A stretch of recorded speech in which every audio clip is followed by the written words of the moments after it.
Welcome to this episode of the Timer's Playbook. And as usual, my wife joins us. She's always trying to get into the podcast, and then now you come back quicker than normal. Listen to you. I'm like, guess we who's weren't back? expecting you for a long time. When's Agalan? Why are you back here? Well, a lot of things have happened in the last 2-3 weeks. We've had some serious conversations, me and you.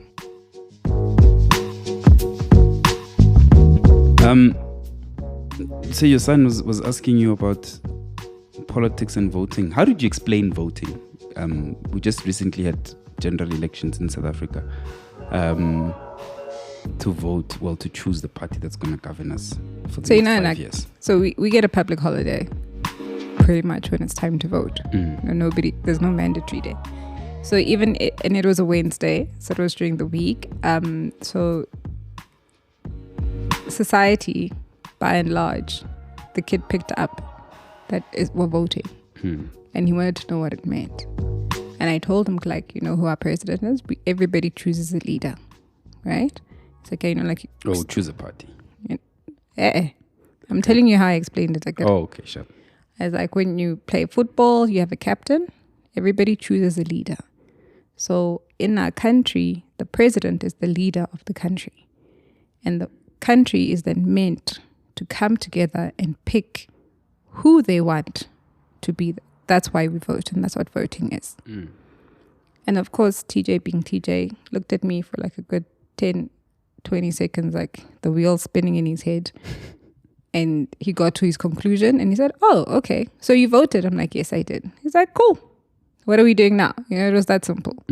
So when he comes with more questions, we can get into more details. But by and large, we're at a phase with our kids where explaining the overarching idea behind something is enough for them until they want detail. So that's what it was. But it also got me thinking, like, there were a lot of clips. There's a lot of conversation and chit-chatter on the socials. And there's a lot of kids saying some really crappy things for their age group about things they know nothing about. Okay. Like what? There's a narrative amongst a certain demographic about... It's because you're on TikTok. I'm on everything. Yeah. About Jacob Zuma. What does an 11-year-old know about Jacob Zuma and his shenanigans, other than what he hears from the parents and what they say? And it's also, again, like another thing with parenting. Like, you have no idea how your conversations land with your children. And what they then go and repeat in the games, in the braais, in the parties, at school. As a formed opinion. And it's difficult to challenge that opinion or to try and educate them differently because it's a direct reflection of the authority the parents have over them. So if you question a kid who says Jacob Zuma is corrupt because of 1, 2, 3, 4, 5, the boy is 10 years old. And then you try to educate him on that. He will then go home and look at his dad different. Like, nobody wants to mess with an authority over a 10-year-old child because you need your dad. And even younger. But if you're a screwy dad, that will be your son's first introduction. Good, my dad is not altogether the person I thought it was. Are you saying if the parent in relation to like these politics has strong opinions about individuals or parties, which sometimes aren't factually based? Yeah. But whatever, it's a thought. We all have our thing about all the political parties and the leaders. And then someone comes with different information that could cause a problem. It causes a problem. It does cause a problem because kids at a certain age start to be exposed to the world at some point. Up until 7, 8, 9, everything the parents say about politics, religion, diet, health, family, the whole world is based on the parents' opinion up until that age. Yes. And then they get unleashed into the bigger society circle. So it's sometimes the neighborhood, it's whatever it is. It's at school, it's tours, it's cartoons. Like the world gets bigger. And then they start to see contrasting opinions to the parents. Yes. Right?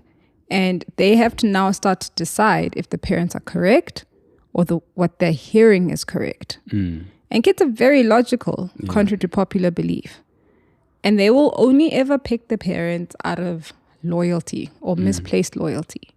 But if they don't like the dad or the mom, for whatever emotional reasons, they will pick the world's opinion over their parents. Or their friends. And then that causes conflict at home. So by and large, just because you have a child doesn't mean you can parent that child. Like, our jobs are to prepare children for the world. So if people wonder why racism, you know, why racism is still a thing, it isn't because it's written in law anymore. It is because it's become internalized in individuals and practiced subconsciously. And that's what you're teaching your children. Right? We all think it's cute when they're younger. Good, oh no, they call each other pink, brown, and whatever different shades of brown. They don't know what black and white is. But my son knows now what whiteness is. TJ hasn't quite pinpointed, we haven't had a debrief type conversation, but he comes home, he says, oh no, that's a white thing to do. Okay. When did he say that?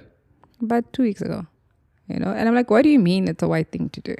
And it turned out to be really as stupid and as simple as white kids always have to have sunscreen in the sun and he can get away with it. So that was simple. So it wasn't like white culture that he had identified. Okay, so it wasn't anything negative. It was purely physiological, you know? But and he's a light-skinned little nigga. And they think Mhlaba is white because she's not dark like Mpho. because she's light-skinned. But we've heard them have those conversations, what shade, when they're describing people. And we don't have sunscreen. It's not something that we even think about. So, but when he said, good, it's a white thing to do. Because I am who I am and I was raised the way I was, my assumption was what happened to my child? Yeah, something happened. So I was touched. I was triggered one way or the other. But also because I'm not my mother. I'm Tessa. I asked him to explain what he meant. I didn't make the conclusion that he had a racial interaction. Yeah. And it just turned out to be a sunscreen conversation because his bestie is pink with super white hair. Which is coming, right? It's coming. So we need to prepare them for it. And how do you talk to him about race? Because TJ asks me a lot about Mandela and, for example, right? Because everybody in his circles, Mandela is put on a pedestal, even though there were other freedom fighters and other political parties and people involved. But anyway, he's the face of this entire thing. And why he was in prison, for example. So I tell you haven't had a conversation with him about that? No, but I would tell him the truth. Yeah, no, I did. We had a conversation. I've told him the truth. Because sugarcoating it is not going to make it any less better. There's never going to come a point in time where we raise young black boys to becoming men and we don't tell them of their history. There's never going to be a point in time we raise white young boys to men and we don't tell them about their history. People don't understand how the legacy of colonialism, apartheid, and racism affects everybody. Not just black people. It is a combined inheritance, And because it's a combined inheritance, there will always be, thank you to epigenetics, always be triggers to emotion on both sides, right? And when you're telling young teenagers, you do not want a generation of young white or black teenagers emotive about something they've inherited that they had no influence on. You need to teach it. But you then need to give them a cause to make their lives better. Yeah. The trouble I encounter is that the people teaching it haven't taken the time to realize how it's affected them, their opinions, and how they have dealt with it. To dismiss it isn't real. That's why 30 years through democracy, we are where we are. You can't dismiss it. You know, a lot of our white counterparts, they tend not to want to talk about it or tackle it head on, as if it didn't happen. You know, and it's quite ironic because I was having this conversation like last Saturday. You can't even turn around and say, "Good, it happened a long time ago. Get over it." It happened to me. You know, it happened to my mother, to my grandmother. The people who should be able to get over it is TJ's generation. And hopefully, you know, based on how we raised them, right? Yeah. But the reality is, my generation should not have a racist bone in their body, but they do. And it's by default. It's because how they were raised. And they're raising the next generations with those ideas and values, you know?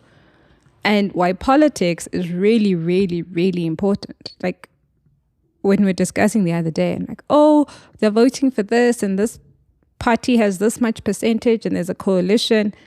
That's all smokescreen. It's why I was saying to you, like, nobody sits and says, in a population of what? 60 million South Africans? Close to, around. The people who actually voted were 11 million. No, Democracy is a sham. 16. Right? Democracy is a sham. Right? It is an absolute sham because it is a minority-led movement. Are you saying it's a sham because most people that are eligible to vote didn't vote or can't vote or don't have access to information? And so there's a lot of reasons why. No, I'm saying it's a sham because in principle, it's flawed. The very foundation of democracy, it says that democracy, the first premise of democracy is that man is rational. We know man is not rational, right? Put you in enough situations, you'll react differently. Yeah. But also, even in the voting process and decision, it isn't rational. But secondly, and most importantly, it's a Grecian heritage thing that is Western culture based. And even when they were doing democracy in Greece, it was not democracy because it was the 2% who dedicated their lives to politics. Their land was worked by the middle class, and the middle class used slaves. The lower two classes could not vote for anything happening in Greece at the time. It was always the aristocrats, right? And the people who were debating the philosophy of democracy and practicing it in voting, it was always for the higher tier people. Yeah. And our classic example in the world's greatest democracy, or whatever it is they want to call South Africa in our constitution, there's 60 million people in South Africa, right? Of those 60 million people, 48 are eligible to vote. 42 million are eligible to vote. The voter turnout was actually 58% of that, which was what? No. So 42 are eligible million. Around 27 actually registered to vote, right? Yeah. So that's already just under half, just over half, right? And of that 27, only are just over 16 million voted. So there's about 11 people that didn't. 11 million people who didn't. Yeah. So when our politicians and society and the media are going to town about parties, leadership, what, they're missing the crucial point that if the 11 million people who did not show up to vote were a party, they would win outright. Yeah, if they because it was a protest thing. All for one thing, right? That's the first part. But the second part, people are arguing about coalitions, and whoever ends up in power, we need to, as a people, realize that that's still a sham. We do not know what South Africans are going to do. Right, you mean the as a population. Oh, okay. Like how are we going to react to whatever situation we end up with? Because the idea is that, oh no, it was the democracy and the democracy has spoken. No, the democracy has spoken and we want none of you.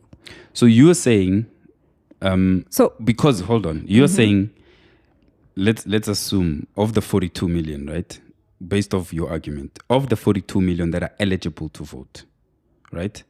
Only in actual fact, 16 voted out of 42 million. So you're saying the majority has spoken by not participating in this process. That's what you're saying. yes. And also of that 16 million, out of just under 60 million people population, what is that? It's not even, what, it's a quarter. It's compulsory percentage.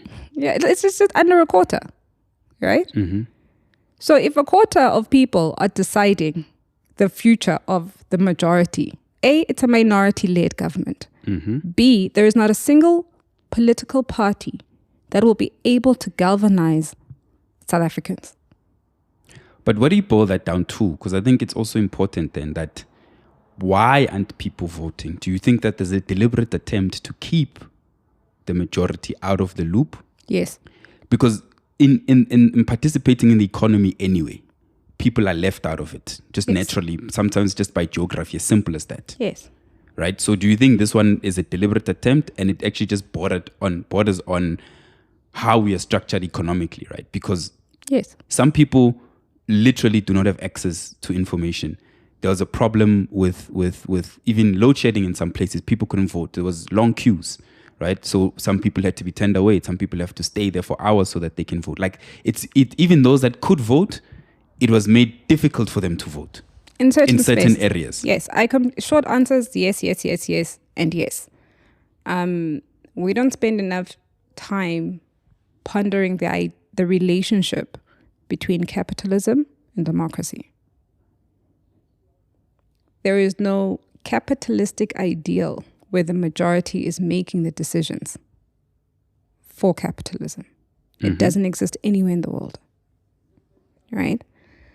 What I love and the only hope I have in my fellow countrymen is that whether you come with your systems, your ideals, your politics,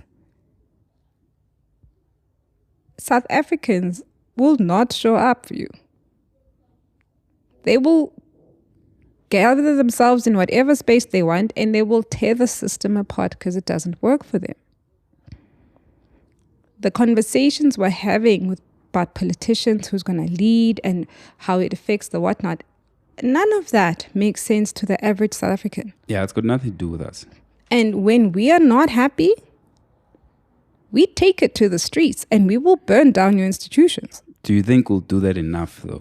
Because Yes. I mean, we haven't thus far. No, we I haven't. mean, we've done it in pockets, but we haven't shut down the system. I mean, we haven't shut down the system because by and large, we are comfortable, right? Now, the human condition is so strange that until you're physically harming me, I'm not likely to mess with you Yeah. if I can get what I want, right? The argument we have with neoliberals and the middle class and the upper middle class, #clever blacks, is that Why are you adding spice? because that's what it is. Wow. Has space. It's the Spice. reality. It's not you know? just black. That it's all the races. Anyway. I said neoliberals. I put them in there. Okay. Is that we are comfortable in our neighborhoods. The pressure we feel is financial. And we're praying we're gonna get a leader that's gonna alleviate that. But Or at least keep things as they are. or keep our status keep quo. our neighborhoods the way they are. You know? Yeah. But the thing is, you're literally 0.2% of your population. And we forget that if there's a human out there somewhere who's suffering, you have no peace. You actually have a threat to your peace. So you need to figure out how to keep them pacified so you can continue doing what you need to do. And you think that's what politics essentially is? That's all it is. None of them are making ourselves better. Okay, so our lives better. then we are then the enablers of that. Yes. Because remember that democracy, that's why I was saying good, like MK is funny for me. And I'm liking the span and the works it's playing. Disruption. Yeah. Yeah. Because democracy's other premise is that the people shall govern. Mm-hmm. If the people are not part of the process, we tend to ignore them because they don't have a voice. And just because we're ignoring them doesn't mean they don't exist. South African is the way that it is because South Africans are the way that they are. And our leadership is a reflection of who South Africans actually are. Mm-hmm. So by default, we are governing in a particular way by allowing this 2% of people, a small percentage of people, to run around thinking to they've make got decisions powers on our behalf. Yes. But what I'm saying is like those people mustn't be comfortable. Because when Jane Doe, Joe Soap, Jabu Pule somewhere Why sitting, are you eating Jabul in I'm this? just saying, like, you know, like Joe Joe and Soap is Jane. fine. Yeah. When that person decides go to cartel, and there's enough people who like, I'm in cartel, it's over before it's even started. But I think for your what you're saying,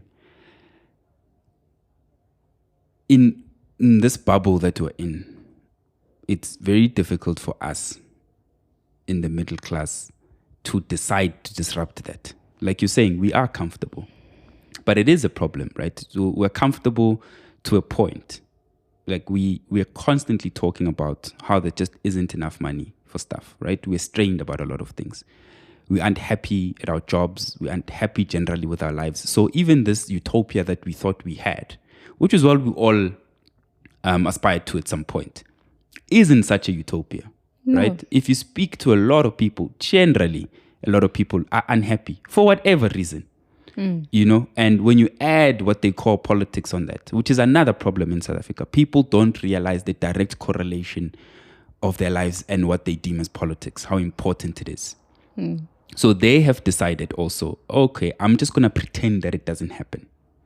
I speak to so many people always like, no, I don't watch the news. I don't really want to know what's happening. Oh, it depresses me. Oh, blah, blah, blah. Right? But this is the middle class.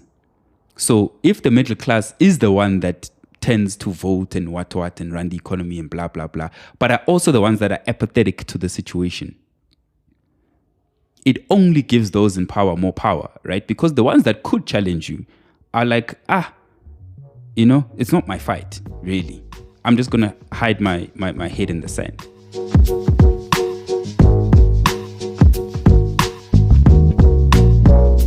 Yeah, and to add to that is that middle class, number one, they've got inflated ideas of who and how powerful they actually really are.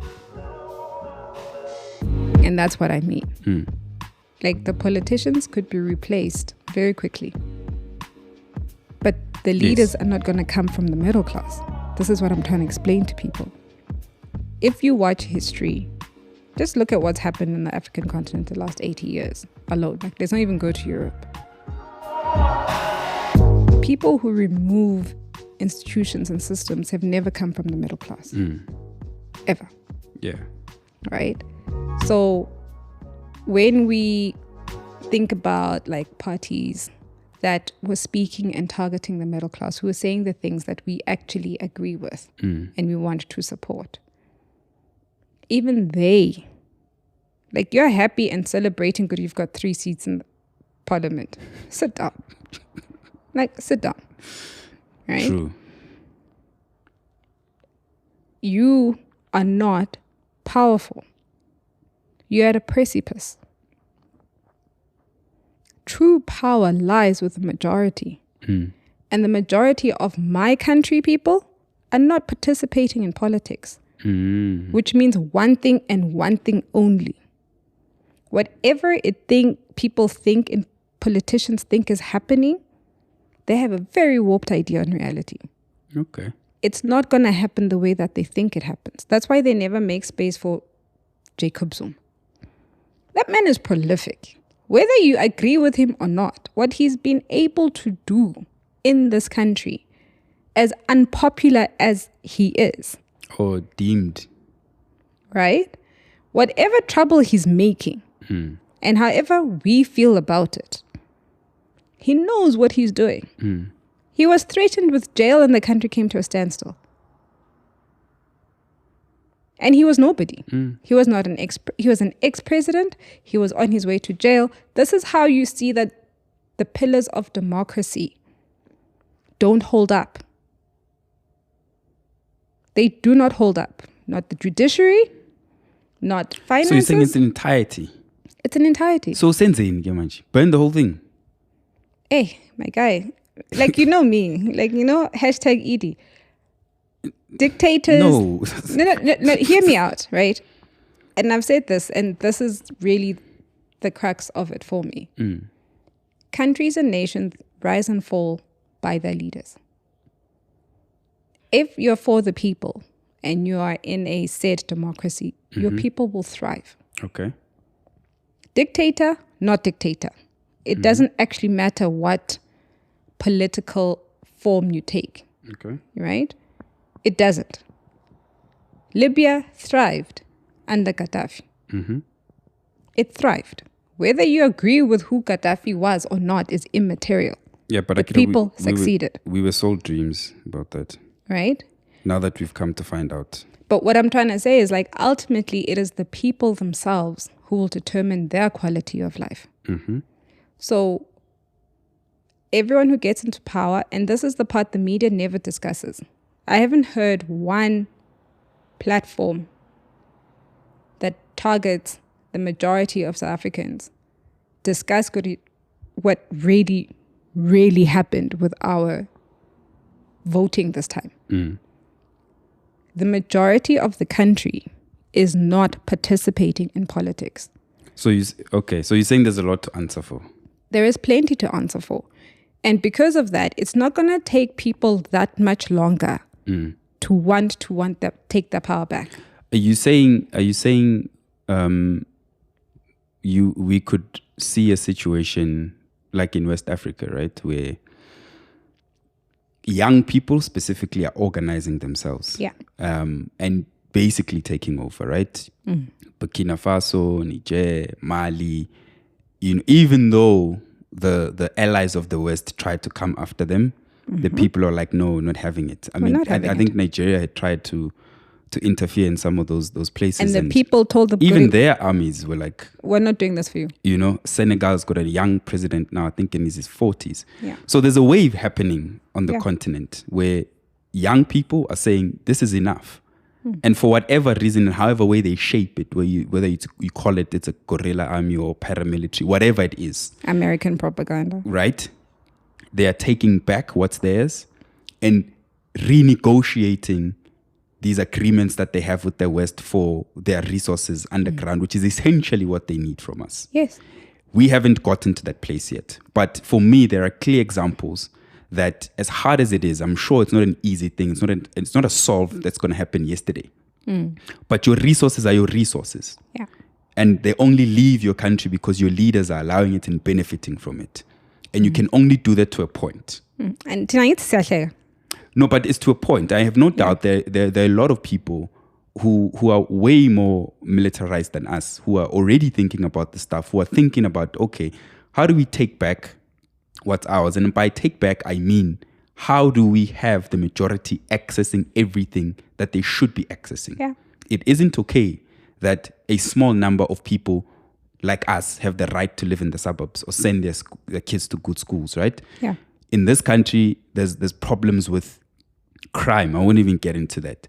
Healthcare, just roads. Everything. There's a problem with everything. And it isn't okay. And at some point, it's going to come to a head. But this is what I'm saying. That head is going to come sooner than our politicians are ready, because they live in a bubble. Yeah. They live in their own little whatever it is, right? And because they've taken their eyes off the prize, they have. Which is the people. Yes. Right? Leaders like Jacob Zuma get so much play because no matter what wrong he did, the young black South African thrived under his leadership. That will not be forgotten. You think so? Yeah.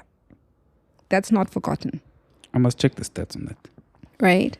And it is a deeper sentiment And that's what people miss. There definitely is a deeper sentiment and a connection towards the man. Yeah. Because whether it was his sins or not, and Cyril is now paying or not paying for them, whatever the situation is, Cyril's legacy is that he's not for the people. Mm-hmm.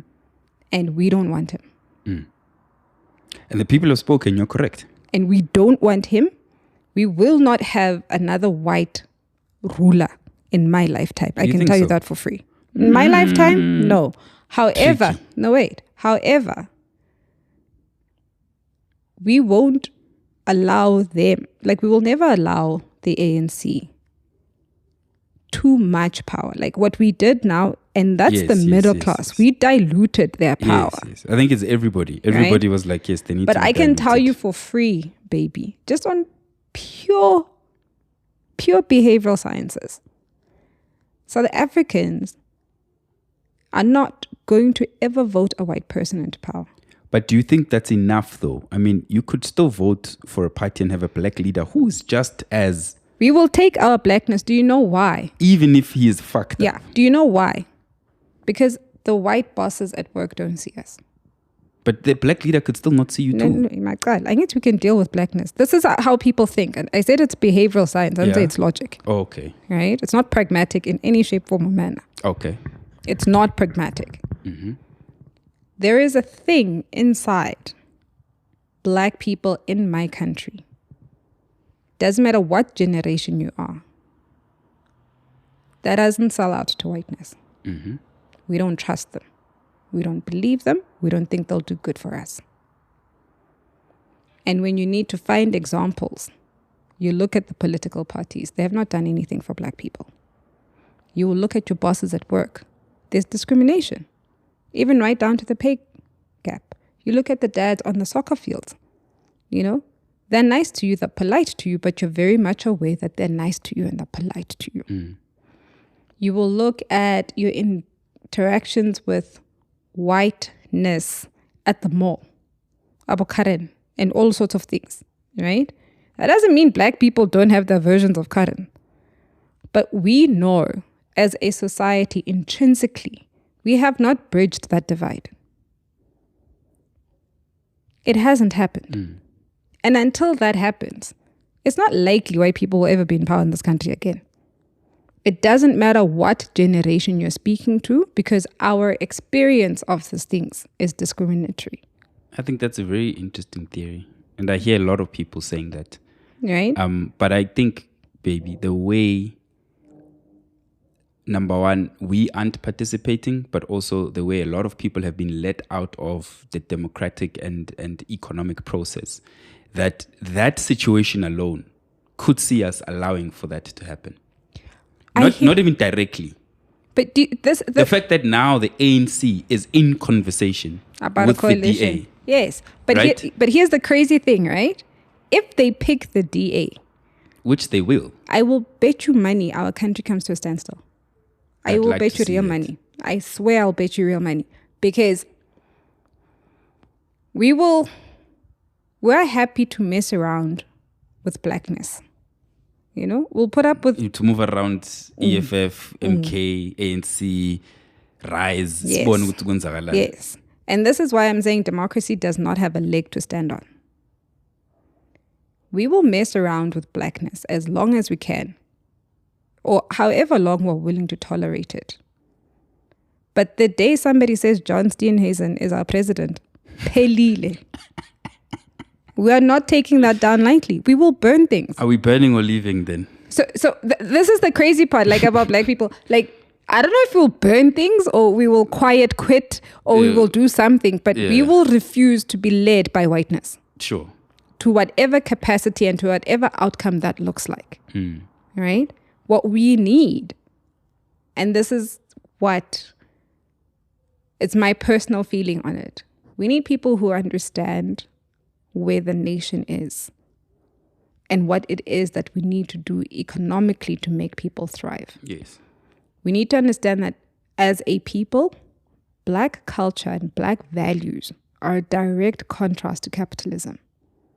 When we have a leader who understands that and has methods to bridge the gap, That's when my country will survive. Okay. Oh, that's awesome, Tessa. You should have your own podcast. You know that. I told you I want one. I think they're gonna cancel you first show. All right. I got like literally. Where I am in my life right now. My slate is so clean. Cancel me if you want. Okay. Now we need to close. Yes. How does this relate back to the children? This is a fatherhood podcast after all. People forget that everything that you do is for your children. Your investment, your inherent richness, your wealth is in the next generation. What you do in this lifetime, the decisions you make right now, have a direct impact on your child and your child's child and their child. Okay. Do not ever forget. Don't think you're living for yourself or I can take my kids to holiday 4 times a year. That is not what you're doing. You're creating a world when your child is 40 and has to make the decision to live with you at home, move back home, or is thriving globally. That's what you're doing, and that's how parenting connects. There's nothing that we do that is for ourselves. As soon as you've had a child, you have embedded your future in that child. Yeah. So when you're making decisions that make you comfortable right now, yay. How are they going to impact this child in 10, 15 years? And that's actually what you're doing. And you must never take your eye off that prize. Cool. Thank you so much, Tessa, for coming on to the show today. We always appreciate your input. Interesting conversation. And yeah, thank you so much for listening to this episode of the Timers Playbook. Please don't forget to subscribe, like, and share. You can find us on all streaming services and I think YouTube now as well. So yeah, thank you. Go listen, like, share. Yay. Until next episode, sharp.